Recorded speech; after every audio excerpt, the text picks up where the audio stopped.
Good evening. Welcome to the July 13th, 2017 edition of FRCmedia News. I'm Donna Mata.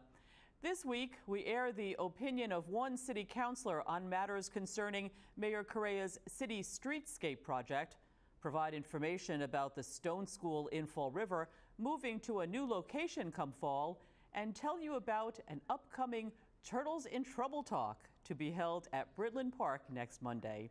But first, as always, let's check in with Will Richmond, Managing Digital News Editor of the Fall River Herald News. Hi, Will. How's it going? I'm doing well, Donna. How are you? Yeah, it's been a kind of a slow July so far news-wise, but we do have some things to talk about. The Fall River City Council did meet this week on Tuesday, and there was a resolution, I hear, submitted by one of the councilors. Why don't you give us the update? Sure. Councilor Ray Mitchell was looking to sort of take this issue with travel amongst department heads and city staff to give it further approval. This comes in the wake of the resignation of Mike Aguiar, the city's so-called drug czar, following the revelation that he spent thousands of dollars to stay at a four-star resort and our hotel in New York City, and to rent a high-end SUV for that trip. So they were looking to create some additional checks and balances regarding this, but it seems, well, it's going to go on for further discussion. At this point, the appetite of the council to formalize this doesn't seem to be as certain until further discussions take place. Now, does the city council have the approval to approve travel expenses? Well, it's not that they have the approval, but they could create an ordinance that would establish policy regarding travel expenses. So this would require further checks and balances on submittals of travel receipts and that kind of thing. Essentially, there seemed to be some disconnect because this was paid for out of grant funding. Some of the reimbursements had to go through the state, some had to go through local. So they were looking to kind of get everything more in front of local representatives, so that way, if something did seem out of place, it would all be handled at the local level instead of sort of split apart between more entities. It's interesting that subject actually comes up now because Mike Aguiar, as you said, took that New York City trip, but that was back in 2016. So it took a year for the city council, and I believe City Councilor Linda Pereira picked up on the fact that he spent over $3,000 staying in New York City and renting that SUV, as you said, and ordering room service. It'll be interesting to see if they set any standards for what is acceptable and what is not, because, again, city officials and employees do travel to different conferences, either in or out of state. So it'll be interesting to see how that pans out, because I know that the state who oversaw Mike's grant was the one that okayed this trip. So, again, that was submitted by Councilor Mitchell, you said, correct? Yes. Yes, okay. And we'll have more city council news, obviously, over the summer as it unfolds. They don't meet as much as usual during the summer months. All right, also, there's some Rite Aid news, a pharmacy in Fall River on South Main Street.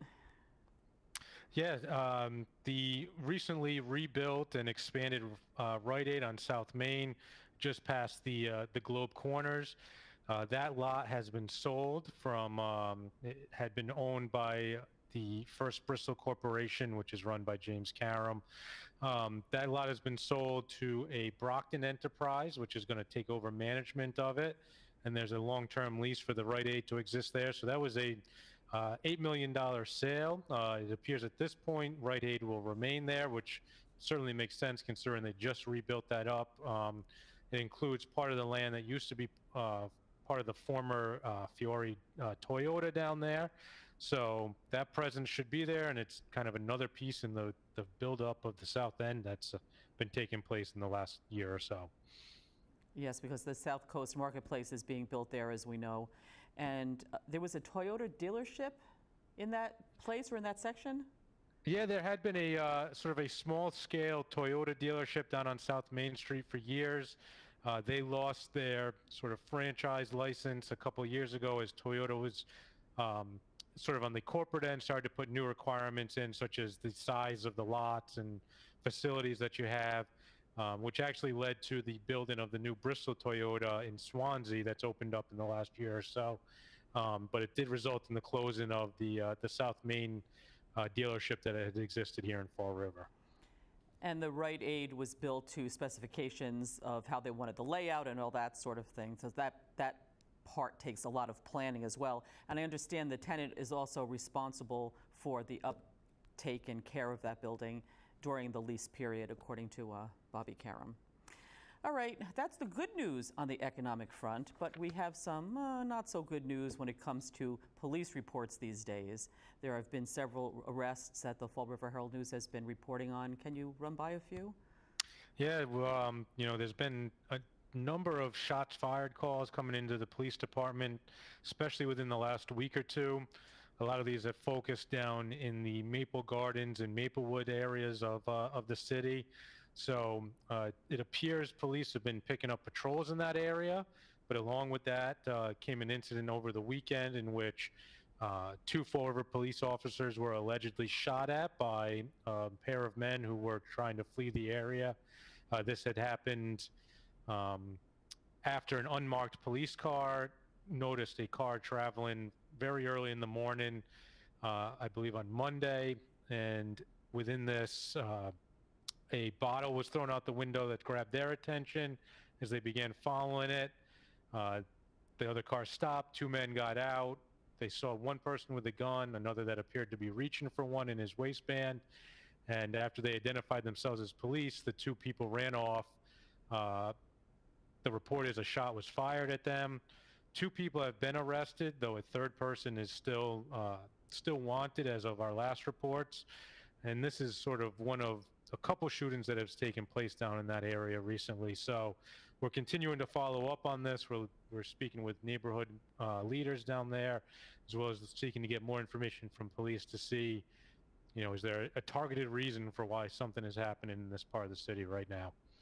It does seem that a lot of gunfire has been reported. Do we know if it's gang-related at all?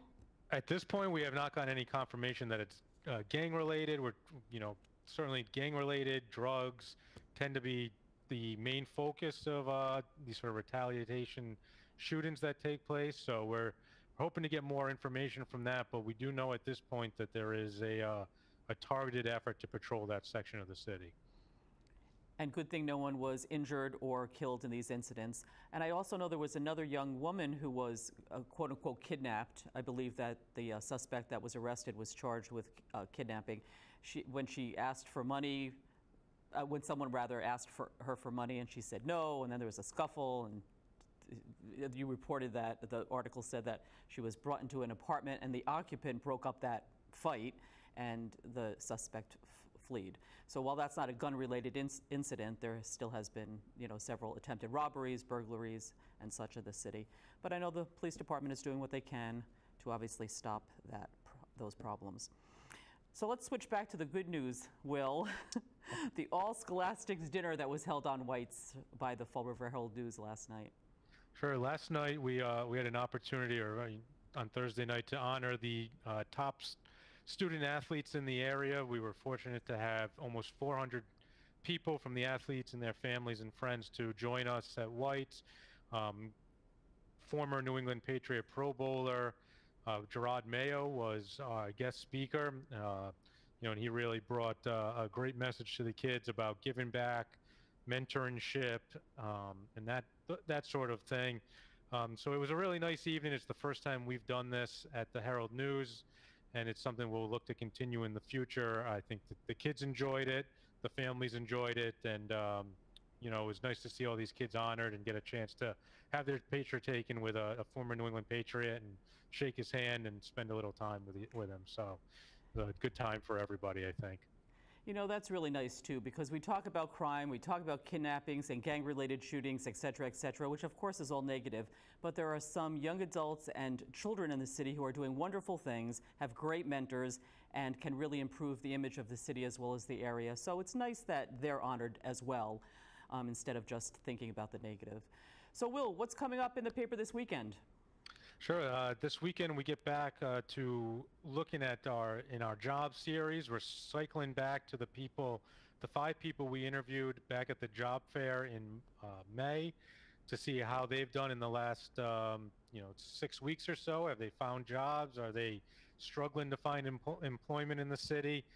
So we kind of are bringing this full circle to see just firsthand what the job search process is like for people here in Fall River.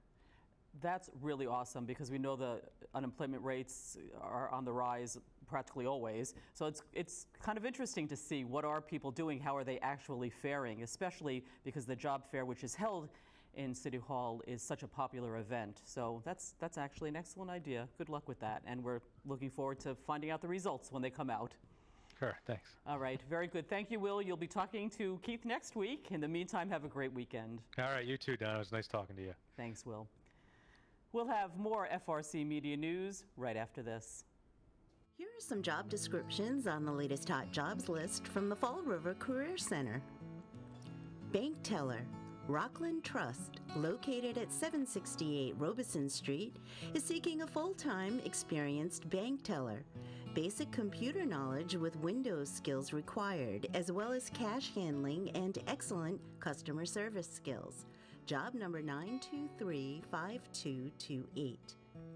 Line cooks. Borden Light Marina, located at 1 Ferry Street, is in need of full and part-time line cooks, responsible for prepping ingredients and assembling dishes for the restaurant. Must be able to work quickly and efficiently in a fast-paced environment. Job number 9239612. Licensed practical nurse. Corrigan Mental Health Center, located at 49 Hillside Street, is looking for a full-time licensed practical nurse to provide quality care to adult patients with severe and persistent mental illnesses. Job number 9241296. Portugalia Marketplace, located at 489 Bedford Street, is looking to fulfill the following positions. Kitchen server, job number 9239512. Cafe barista, 9239515.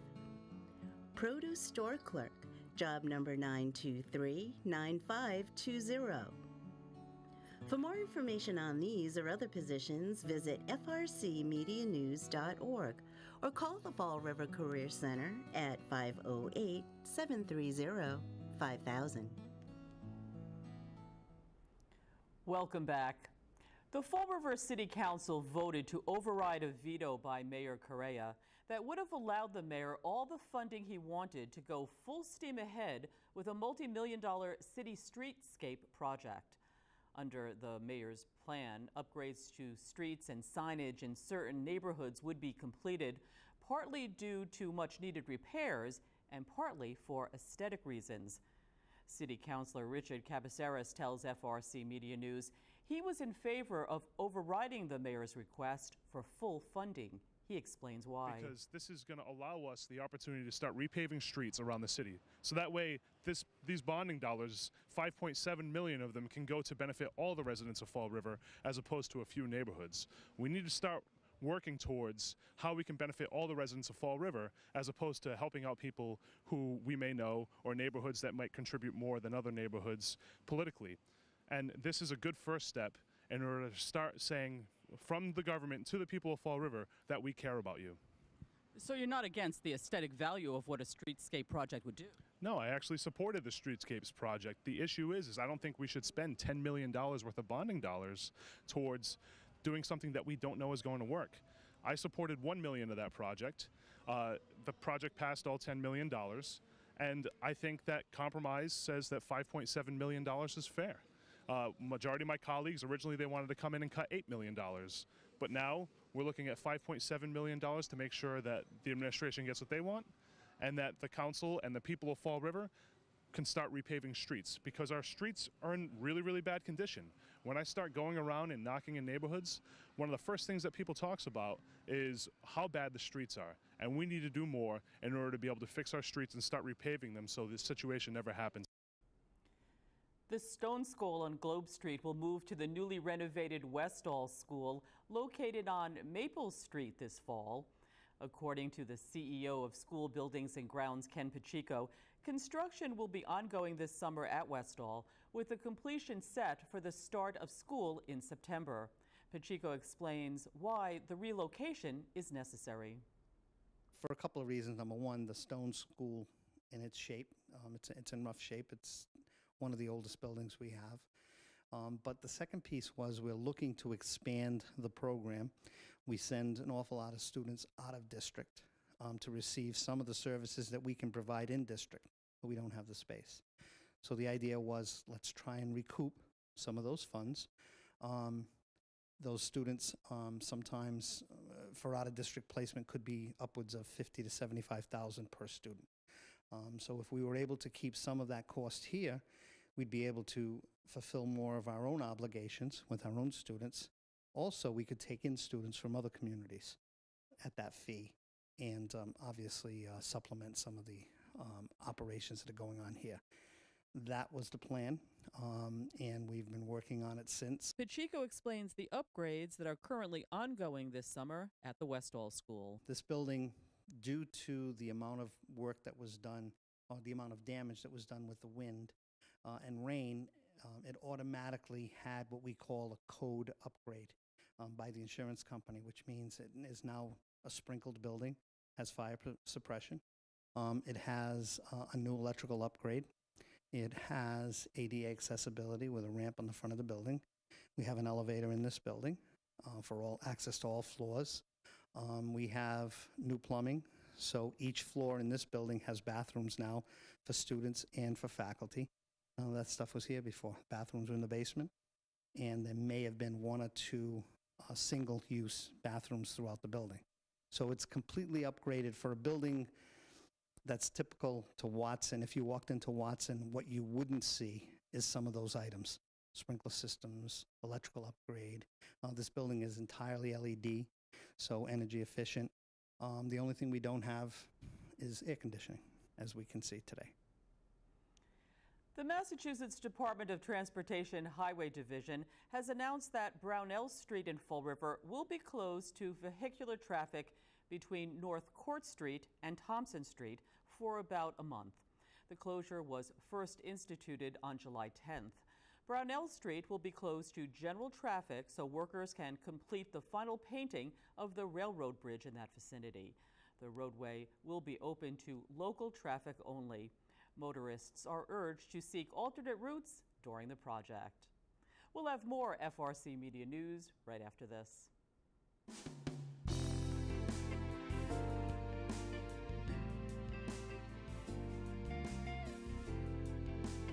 This is Reggie. He's about a one-year-old pit bull terrier. He's a very playful little guy, full of energy, and as you can tell, he's got some very pretty colors on him. He does need a little bit of training, but he's a very good dog. Once he's properly trained, he'll be a fantastic family pet. He's good with other dogs. He pretty much just wants to play with them. He's good with younger kids. We've seen him. We've shown him to people with younger kids before, and he's very nice. So if you want to come down, maybe throw a ball with him, a little tug toy, something like that. You can see just how playful he is, how good he is, and I'm sure Reggie would love to see it too. He loves people. So if you want to come meet him, you can come down to Forever Paws Animal Shelter. We're here at 300 Linwood Street in Fall River, Massachusetts. Reggie will be waiting. So here we have Mr. Zachary and Mr. Binks. These guys, they're both 8 years old.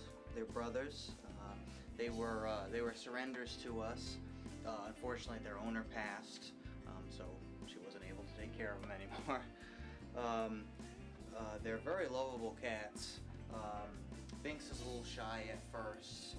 He took a little while coping, having to move out. Ideally, we want them to be adopted together because they provide a lot of support for each other.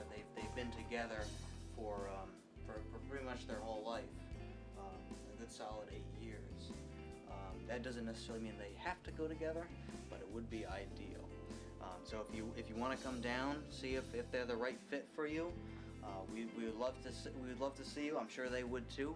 We're a Forever Paws Animal Shelter, and we're at 300 Linwood Street in Fall River, Massachusetts.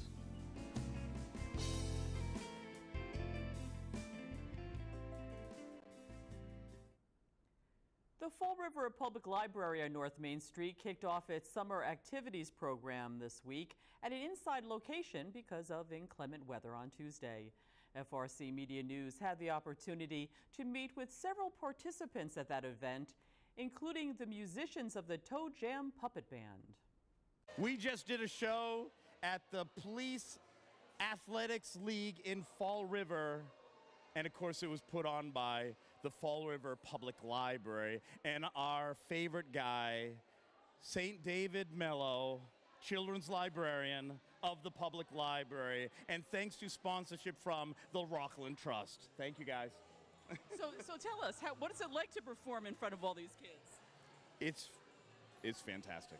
We love it. We love it. Mr. Tom and I have been doing this now for 17 years. Sometimes we do as much as 275 shows a year, but still, every time we get in front of live kids who are just excited about the show, it just gives us so much energy. Yeah, we love it. I'm a singer-songwriter, and when I started having kids, I started singing to my kids and writing songs for my kids, and met Vinny and said, hey, let's make something together. And he's a puppeteer, and we built Toe Jam, and you know, we stepped in it, and it smelled good, and it just kept on working. Oh, it was awesome. We love the Toe Jam Puppet Band, right? Yeah. He thinks he wants to say something. It was great. They're awesome. They've been around for so long, you know, you can trust that the performance will be great and kid-friendly and family-friendly. They're awesome. I took my son when he was younger to see them in Dartmouth at the UMass Dartmouth, and so I guess we're veterans of the band, and yeah, they always put on a great show. So Rick, you said you came from Westport. It's only the next town over, but still, do you come into Fall River for activities? Yeah, as a matter of fact, because I mean it's a city, and there's not a whole heck of a lot in Westport other than, you know, kid stuff. So yes, we come into Fall River fairly often. It's been. There is some concern that Fall River residents are taking turtles out of the Quikasham River as they walk along the 2-mile-long newly constructed path that leads to the Westport line and, of course, back, and keeping them as pets. Mass in Motion, the city's nonprofit agency that promotes healthy lifestyles for residents, is stepping up to the plate to help resolve the turtles in trouble issue. It's been reported, and we've had an aquarium owner who's talked about people bringing turtles that they've collected out of the river to his aquarium and pet store, Animal Instincts. And the turtles, they can't live outside of the river in their own environment. And what's happening is that the turtles, people say, well, how do we take care of these turtles? And you can't. You've got to put them back where they belong. They like their own habitat. They like their own food source. So we're getting, Bob Shank is coming down on Monday at 11 o'clock at Britland Park in front of the boat launch, and we're going to have turtle talk. And he's bringing down some specimens, and we're going to talk about the turtles. And family-friendly event. Come down and learn about why you need to leave the turtles in the river. Where they belong. I hear that there have been quite a few turtles that have been taken. And one of the problems is that the turtles, when they were taking them, they were in the egg-laying mode, which means that the turtles that they're not laying the eggs for the next generation. So if you're taking the turtles out of the river before they've laid their eggs, then there's no chance of them to, for their offspring to survive. So that is a real issue. Also, there are food sources in the river, and you quite can't come up with what's in the Quikasham River in your own kitchen. That's it for this edition of FRC Media News. You can catch FRC Media News Thursday and Friday at 6 p.m., but our online news site is available 24/7 at frcmedianews.org. For all of us here at FRC Media News, I'm Donna Mata. Good night.